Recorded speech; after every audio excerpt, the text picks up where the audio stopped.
I'm starting to get used to that smell, but not the feeling of being watched. I don't think I could ever get used to that. Luckily, I won't have to get used to it if I can just find my car. The desert dirt crunches under my shoes as the foul wind whips past me. My girlfriend's words from hours earlier rattle around my brain like the occasional empty beer can blown past me by the wind. "One of these days, you're going to run into serious trouble," she said as I was leaving the apartment. "You'll get lost and won't be found until it's too late." I don't know how much more of this I can take, Charlie. It's like I'm dating a cop or a soldier, and it's too much damn stress. I'm not a cop. I'm not a soldier. In fact, I'm a screenwriter who has never sold a script, working part-time at a gym and part-time taking freelance photographs for sites like Deposit Photos. Ever since I got lost in the San Bernardino National Forest on a photography excursion, Beth has been stressing. When we had the argument, I thought she was being silly. Now, I'm not so sure. I look over my shoulder, seeing dark splotches of night move in the distance, unsure if it's my imagination or not. I had been hoping for a clear night. The weather report I read before setting out said that it was supposed to be cloudless, but as I stand among the ruins of a once thriving community, I can't see a single star above me. Of course, there's no moon. I knew that. It was one of the reasons I came out to the Salton Sea today. I wanted to use my new camera to take some photographs of the stars, and I knew that without the light from the moon, I'd be able to get clearer shots of the stars, maybe even some time-lapse photography. But of course, the clouds rolled in as the sun abandoned this side of the world, busting my plans to hell. Still, being the stubborn man I am, I decided to stay around for a while, waiting to see if the clouds would clear on the desert wind. In the meantime, I wandered into the nearby ghost town to take low-exposure pictures of the abandoned homes and trailers and the graffiti-strewn urban art all around the place. I don't think the place was all that big, but now I'm turned around. I seem to be walking in circles, and I swear someone is following me, stalking me from out in the darkness, among the ramshackle structures that seem swollen with the ghosts of their previous occupants. You've probably heard of the Salton Sea. Maybe you've read the news stories about it. Or maybe you're only vaguely aware of the California lake and the abandoned towns around it. It's called a sea because it doesn't drain. There's no outlet, which is one reason it's now a massive ecological disaster. The Salton Sink, which now holds the Salton Sea, has been filling with water and drying up again for thousands of years. Of course, this happens on a large timeline, making the average human lifespan seem like a 10-second YouTube commercial. The last time it filled up was when the trouble started. Back in the early 20th century, the Colorado River was accidentally diverted, and the water had to go somewhere. For 2 years, it poured into the Salton Sink, creating what's now called the Salton Sea. For a while, things were good. Nearby farms let agricultural runoff flow into the lake, keeping it filled and preventing it from drying up. People flocked to the sea from the 1930s to the 60s. Fishermen and vacation goers alike headed to the beaches. Real estate developers started building. People moved here to seek work on the farms or to cater to the vacationers. But the water keeping the Salton Sea filled contained pesticides, heavy metals, and other toxins. In the 1980s, fish started to die off in droves, their carcasses washing up on shore and emitting the stench of rotting fish. It was just the beginning. Now that farmers use their water more strategically, the lake is drying up. And since it has no outlet, its salt levels are rising, not to mention the selenium and heavy metals that have collected in the lake. As the lake shrinks, it exposes the lake bed. The desert wind kicks up the contaminated dirt, causing everything from asthma to increased cancer rates in those who live in the area. But most people left the shores of the lake in the last 3 decades, leaving ghost towns in their wake. Those that remain have to put up with the sulfur smell of rotten eggs thanks to the high levels of hydrogen sulfide in the water. But the relatively harmless smell of rotten eggs is nothing compared to the toxic dust they breathe every day. All this to tell you that the place is creepy enough in the daytime. At night, it's something else. I'm not using the flashlight on my phone because I don't want it messing with my night vision. I have my camera on a strap around my neck, holding it with my left hand so it doesn't sway as I walk. In my right hand, I clutch my pocket knife.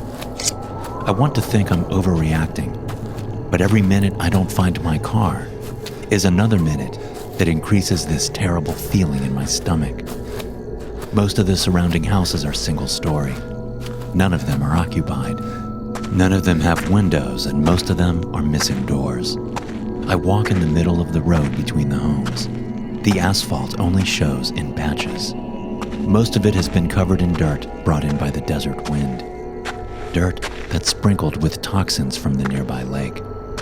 I come to the end of the houses, the edge of the road, and look off into the desert. It's too dark to see very far, but I make out a couple of shrubs and what I think is a larger desert bush. They're not much more than shapes outlined in the darkness. I look left and right. I parked my car near the main entrance to the little neighborhood. So if I'm on one side of the neighborhood, I only have 3 more to check, or so I tell myself. Looking back out into the desert, the hair on my neck bristles. The big bush seems to have moved. I take a step forward, squinting at the plant. I swear it moved. A distant scream floats in the wind, coming from behind me. It sounds like a man screaming in pain. I turn around and look back into the abandoned neighborhood, seeing a glow from one of the houses I've already passed. A house that was dark when I passed it. Some kind of primitive alarm goes off in my head, urging me to turn around. I spin on my heels, looking out at the desert landscape. The bush is still there, but has it moved again? Or am I losing it? Letting my camera hang, I pull out my phone and shake it to turn on the flashlight. I shine the light around, seeing nothing but khaki dirt, pale green shrubs, small piles of trash, and a large desert bush. Just a regular bush. The light makes me feel better. I swipe my thumb up my phone and look for bars. No signal. But then, I already knew that. It was why Beth and I had gotten into an argument before I left LA. I told her I wouldn't have a signal out here. She didn't like that. Now I really don't like it. I leave the light on as I turn around and walk back the way I came. There's still a glow coming from the house up ahead, but I don't think I want to check it out. Not when there are people screaming around here. I need to find my damn car. I take a left onto a street I haven't been down yet. My car is on one side of this neighborhood, and I know I'll recognize the area once I get close. As I'm hurrying down the street, I start to feel exposed with my light on. I can't see shit out near the houses flanking me, and if anyone's stalking me, I've just made things really easy for them. So I stop and turn off my phone's flashlight, plunging myself back into darkness. I stay stopped, straining my eyes as I look around into the dark, willing them to adjust. A house just ahead of me and to the right suddenly emits a glow from inside, like someone has just lit a candle or a lantern. I swallow hard, my throat thick. Something tells me not to go past that house, but I don't have a choice. I have to find my car. There's no way I'm staying out here all night. No fucking way. Walking again, I stray to the side of the street opposite the house, keeping it in my sights. The 2 windows and the door in front seem to stare, taunting me. I see no movement from within the house, just a glow coming from a hidden source. A scuffling sound from the darkness to my left seizes my attention. I turn, as if in slow motion, already knowing someone's there. I lift the knife in my right hand just as a dark figure bears down on me. Something cracks me in the head. My feet become immediately heavy, refusing to work with me. I stumble and fall to the toxic, dirt-covered street. My last thought before everything goes black is incongruous. I worry I've damaged my expensive camera in the fall. Is only 50 feet deep at the most. The average depth of the sea is 29 feet. You'd be surprised to hear that the Navy lost at least one nuclear bomb here during World War II. Never recovered. It's a man's voice. He has a professional tone tinged with the mad, scratchy voice of a conspiracy theorist radio personality. Someone sobs nearby, and I open my eyes. I see a dirt ceiling with beams at irregular intervals across it, like a mine shaft. I'm clearly lying down, and it feels like I'm on hard-packed dirt. Pain shoots through my head and neck as I look around. The first thing I notice is a woman in the corner to my left, arms hugging her bare knees to her chest. She's sobbing softly, her short pink hair mussed up and her face smudged with dirt. I look to my right and see I'm near a wall of bars. It's some kind of cell. There are 2 electric camping lanterns hanging on the opposite side of the bars, providing the room with illumination. The walls of the rectangular room are dirt, with wooden beams placed around, corresponding with the beams across the ceiling. On the other side of the bars sits a wiry man with a bushy black beard. His skin is tanned and leathery, starting to go loose over the kind of sinewy muscles you get from a lifetime of labor. He wears dark, dirty clothes and black tennis shoes. He's the one talking. Used depleted uranium as ballast to make the test bombs heavy. He's looking directly at the woman, but his wide blue-gray eyes swivel over to me when he sees I'm awake. Welcome to the underground, he says, then cackles loudly. He's sitting on a crate, and his right leg bounces up and down as if powered by a perpetual motion machine. I look over at the woman as I sit up. I feel numb. There's no fear, only confusion. Her eyes meet mine for a moment, then they flick over behind me to the only wall I haven't seen. I wince as I twist my head around to see there's a man in the cell with us. He's positioned in front of a 3-foot diameter hole in the dirt wall, his back to the circle of darkness. His wrists are in shackles up above and to either side of the hole. The shackles are fixed to metal anchors set in circles of concrete in the hard dirt wall. The hole is near the ground, and the man sits on his legs. He's clearly unconscious, but his shackled arms keep him upright. I notice smears on the wall around the hole. They're dark like mud or dried blood. What the fuck is this? As I say, the fear coming on strong now. This is a California party, 'cause a California party don't stop, the bearded man says in a sing-song voice. His side of the dirt room is littered with items. Most of them look like useless garbage. But there are a few things that look as though they still have some value, like my car keys, a machete, and a battered first aid kit. Too bad they're all out of reach. I don't have to check to know that my phone is gone, and I can see my new camera sitting on a wooden crate next to my car keys. The camera looks dirty, but not broken. I also note a narrow doorway on that side of the room, the way out. I stand up and face the man. "Let us out of here," I say, trying and failing to sound authoritative. Instead, I just sound like a whiny kid. "You're free to go through the hole," the man says, still half singing. "You're free to go through the hole. You're free to go through the hole." He cackles loudly again. I grip the bars, shaking them. They don't budge. They're set into the ceiling and the floor. I look at the cell door, seeing that there's a big padlock on the other side. I rattle the door, banging it against the locked hasp. "Look out!" the woman shouts. I look up in time to see the machete coming down at my right hand.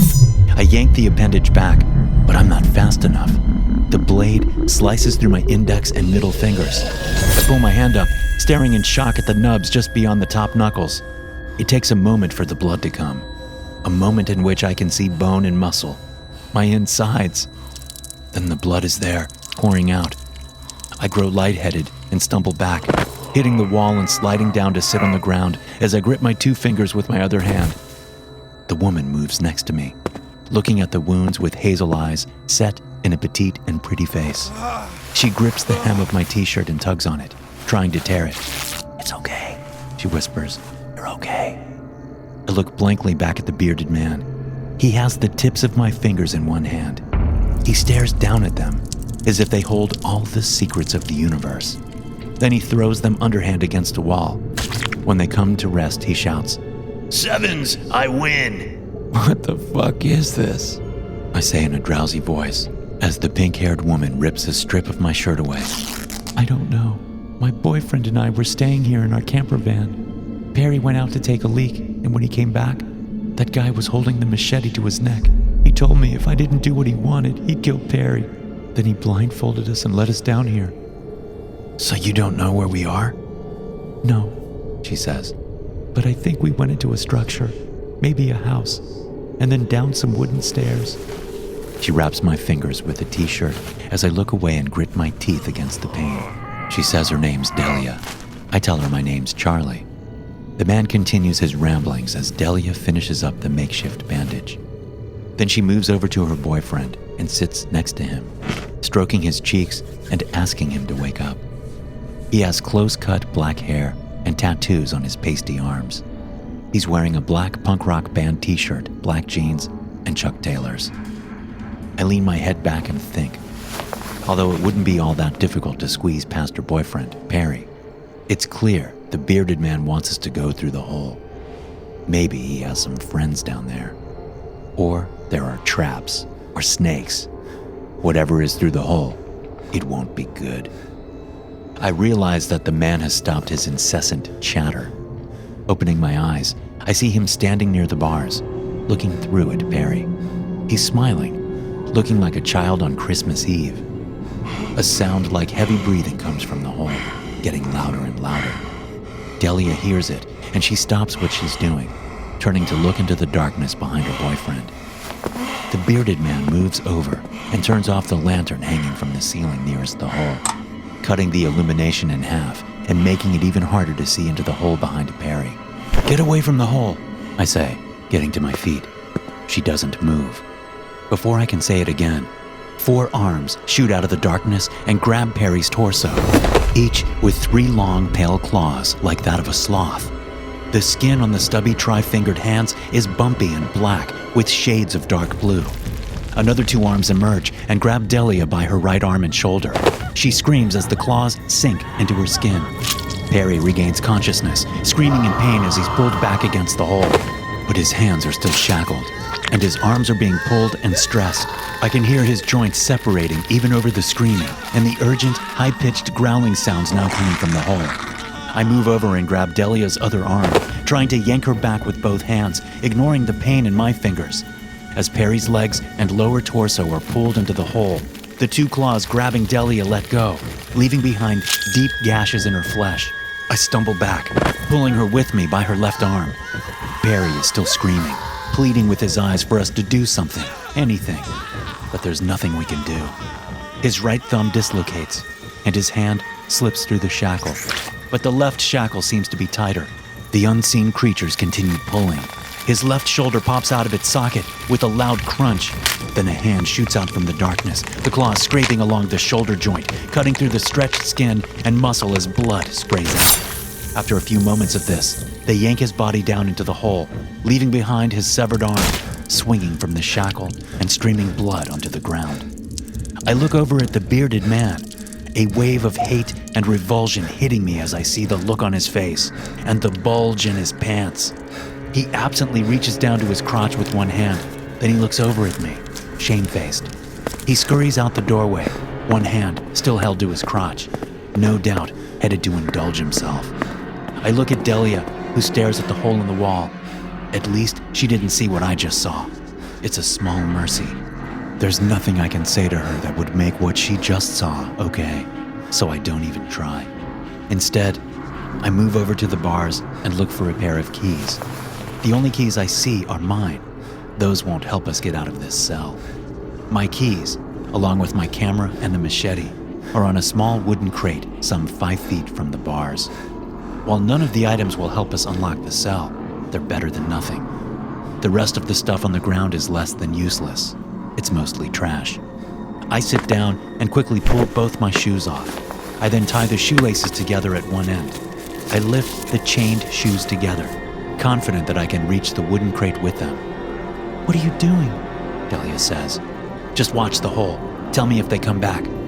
The images of Perry getting pulled down into the hole play on repeat in my head. I try to make them stop, but it's no good. I try to quell the fear I'm feeling, but that's no good either. My hand shakes as I put it through the bars, holding onto my shoes with a shoelace. I swing them gently back and forth toward the crate. Then I reach out as far as I can, letting the bottom shoe drop. It hits the back end of the crate, shaking it and making my car keys fall off the edge. I curse under my breath. I crouch and then pull gently, using the shoe as a hook to tilt the crate up slightly. Once I know it will work, I yank on the shoe hard enough to knock the crate toward me, but not so hard I'll knock the camera and machete off to the sides. It works. Both the camera and the machete tumble toward me as the crate tilts over. I then use the shoes to drag first the machete over to me and then the camera. I pull the items through the bars and turn around to show them to Delia, but I forget all about them when I see the state of her. She's gripping the gashes on her arm as best she can, but they're still bleeding profusely. She looks sickly and pale. What the fuck was I thinking? I knew she'd been cut. I should have helped her right away, like she helped me. But then I wouldn't have had the opportunity to get the machete and camera. Maybe. After determining that the first aid kit is too far to reach with my shoes, I kneel beside her and rip my shirt more. Then I reach out to put the strip of cloth around one of the gashes. She pushes me away with her hand. "No," she says. "Don't. Let me be." "You mean let you die?" I say. She nods. "Fuck that," I say, pushing her hand away and bandaging her cuts as best I can. She mutters while I do it, but doesn't put up a fight. As I'm finishing up, I hear movements behind me. I turn and snatch the machete from the floor, then stand up and look into the bearded man's insane eyes. He's grimacing at me, his eyes flicking between my face and the machete grasped in my left fist. I half expect him to pull out a gun and shoot me, but when he doesn't, it emboldens me. "Come on, motherfucker!" I shout. "Come get your machete!" The man's eyes are hard for a long moment, his grimace showing a mouthful of rotting teeth, but then he smiles, showing me even more of his disgusting mouth. "You're free to go. Through the hole!" he shouts. "You're free to go! Through the hole!" He dances an insane jig, then spouts facts about the Salton Sea again, laughing occasionally. I glance at the hole in the wall, then down at Delia. I crouch, swipe my camera up, and check to make sure it still works. It does. Still plenty of battery life. I ensure the settings are all where I want them, then press the shutter release button to take a picture with the flash. Light erupts in the room, illuminating the area for one brilliant moment. The bearded man suddenly stops talking. I peer at him, trying to read his face. He glares at the camera, the crooked wheels turning in his head. He seems to realize I'm trying to read him, and he goes back to spouting facts again, sitting in his spot in the corner of the room. I look up at the lantern he turned off just before the attack, then back at him. He pretends like he's not studying me, but he is. It's my turn to smile. The lanterns are too big to fit through the bars, so I'll just have to make do with the flash on my camera. Delia looks at me through half-lidded eyes as I crouch next to her. "Let's go," I say. "We need to move." "Where?" "Through the hole." Delia shakes her pink-haired head. "We'll die. Those things are down there." "We don't have any other choice," I say. "Those things don't like light. With my camera flash and this machete, maybe we can make it." Delia shakes her head. I don't know how much blood she's lost, but it's no small amount. She looks pale. "I don't think I can," she says, her chin shaking as tears fill her eyes. "I don't think I can." I study her for several long moments before speaking again. "Okay, keep this," I say, offering the machete. "If he tries anything..." Delia's eyes go wide and hard, despite the tears still spilling out of them. "No, you get out. Come back and get me if you can." I smile. "He's still got my car keys," I say. "I've got to come back." Delia lets out a short laugh. We look at each other for a moment, then I nod and move over to the hole. "You're free to go through the hole," the man shouts. "Oh, shut the fuck up," I say. I hold the machete in my non-dominant hand thanks to the injuries on my right hand. The camera hangs on its strap around my neck, and I position my right thumb over the shutter release button. I inhale deeply and then press the button, lighting up the inside of the hole with the flash. Nothing but a dirt tunnel. I get on my knees and crawl in a few feet, then hit the flash again. Dirt tunnel. As I repeat this process, moving down the shallowly tilted tunnel, the smell of putrefaction wafts up to me. The cloying stench of death increases as I move, as does a faint sound I can't place first. But as I approach the origin of the sound, I recognize it as the rending of flesh, much like the sound Perry's arm made as it was ripped from his body. I press the shutter release button again, lighting up the tunnel.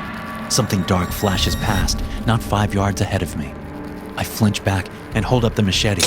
I can't see anything ahead of me now, but when the flash was on, I saw that the tunnel I'm in opens up. Listening hard, I try not to breathe. Something moves ahead of me, and I slash down with a machete, hitting nothing but air. I take another picture, the flash illuminating no monsters, only the 5 yards of tunnel before it opens up, either into a larger tunnel or a cavern. Trying to ignore the throbbing pain in my fingers, I move forward on my knees, machete still up and thumb resting on the shutter release button. Stopping every few feet to listen, I note that the ripping sounds I heard moments ago are now gone. The stench of dead meat is very much still with me.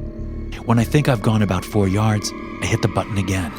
What I see in the quick flash of light paralyzes me with absolute terror. I see no creatures in the shallow cavern.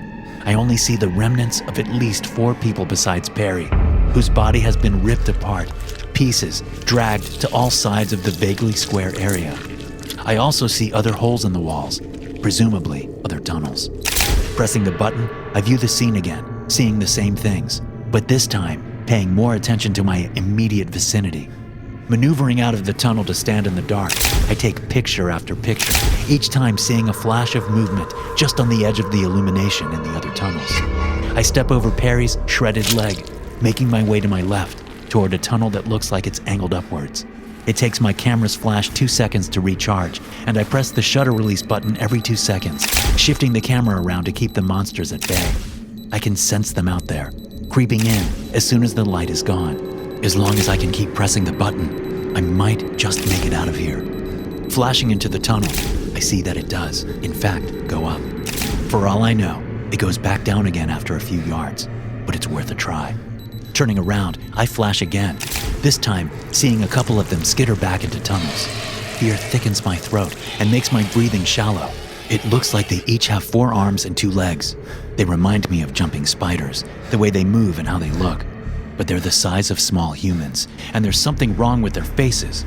I can't really tell what they look like since I've only caught glimpses of them.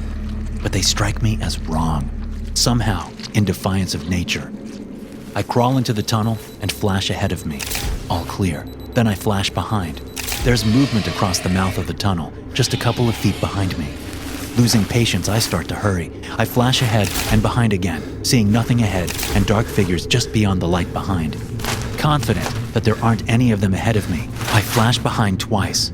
It's hard to tell, but I think the tunnel is full of them. They're smart, staying just out of the light. As I turn forward again, something smashes into me, knocking me against the tunnel wall. My right hand comes away from the camera as claws sink into my right arm and shoulder. I scream and slash out with the machete, slicing into something in the dark and causing whatever it is to let out a shriek and scurry off. Claws stab into both my legs from behind, slicing deep into my calves. I scream in pain and twist around, hitting the flash and seeing the tunnel crowded with long arms and terrible, dark, deformed faces and colorless eyes that reflect the light back at me. I hit the button again as soon as I'm able and see only my injured legs and a collection of black figures just beyond the light. As I whip around forward, I hit the button again, glimpsing roots in the tunnel ceiling just ahead of me. Moving forward, I shove the machete up into the roots. I work the blade around while flashing ahead and behind me every 2 seconds. Dirt falls down into the tunnel after I work at it for a minute. And as I widen the hole, I feel wind and smell the rotten egg stench of the Salton Sea. I've never smelled anything so good.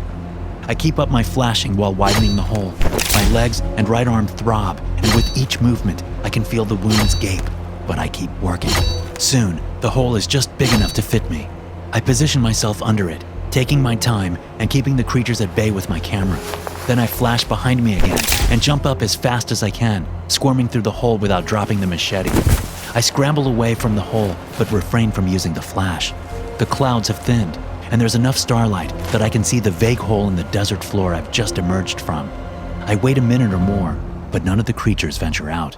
So I wait another 2 minutes to be sure. I can see the abandoned houses in the little neighborhood. They're not far.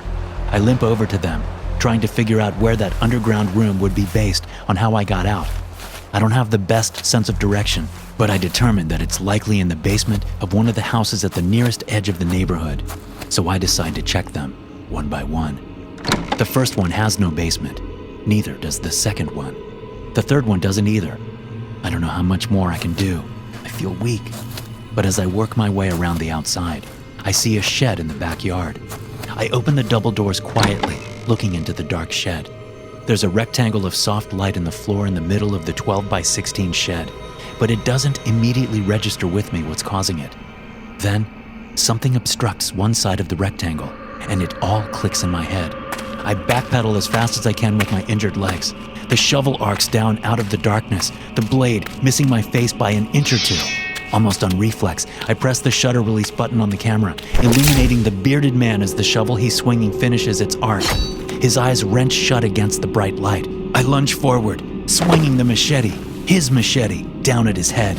It's my non-dominant hand, and I'm feeling woozy from blood loss, so it's a weak swing, slicing down and taking off his right ear and a chunk of his cheek. He screams in pain and drops the shovel, putting both hands up to the side of his head. I grit my teeth and swing the machete again, diagonally from my right shoulder this time. The blade sinks into the left side of his neck, where it curves up from the shoulder. He grabs the blade with both hands, trying instinctively to keep it in, to keep his blood from pouring out. But I yank on the machete, pulling it out of his neck and slicing his hands open. Blood rushes out of the gash as he stands there, looking at me through the gloom. "You're free to go," I say in a growl. "Through to fucking hell." He stumbles past me and out of the shed before collapsing. I wait a moment to make sure he's dead, then search his pants for the keys, which I find in his front left pocket. The dirt room under the shed was probably started as a bomb shelter, but never finished. Or maybe the bearded man built it himself. It doesn't really matter. I open the door in the floor of the shed and go down a set of wooden stairs. Delia is still alive. She's surprised to see me. I grab the first aid kit and use the keys to unlock the cell. I bandage her up, then she does the same for me. I grab my car keys on the way out. She gazes down at the dead man outside the shed as we move past. Just as we move beyond him, she turns her head and spits on his dead body.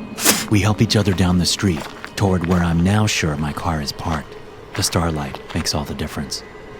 "Where are we going?" she says, dazed. "I'm taking you to a hospital," I say.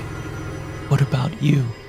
"If I don't die of blood loss first, I'm going to come back here with a couple of cans of gasoline and a match," I say. And I mean it. Thanks for listening. If you enjoy these stories, be sure to subscribe to the podcast and check out some more of my episodes here.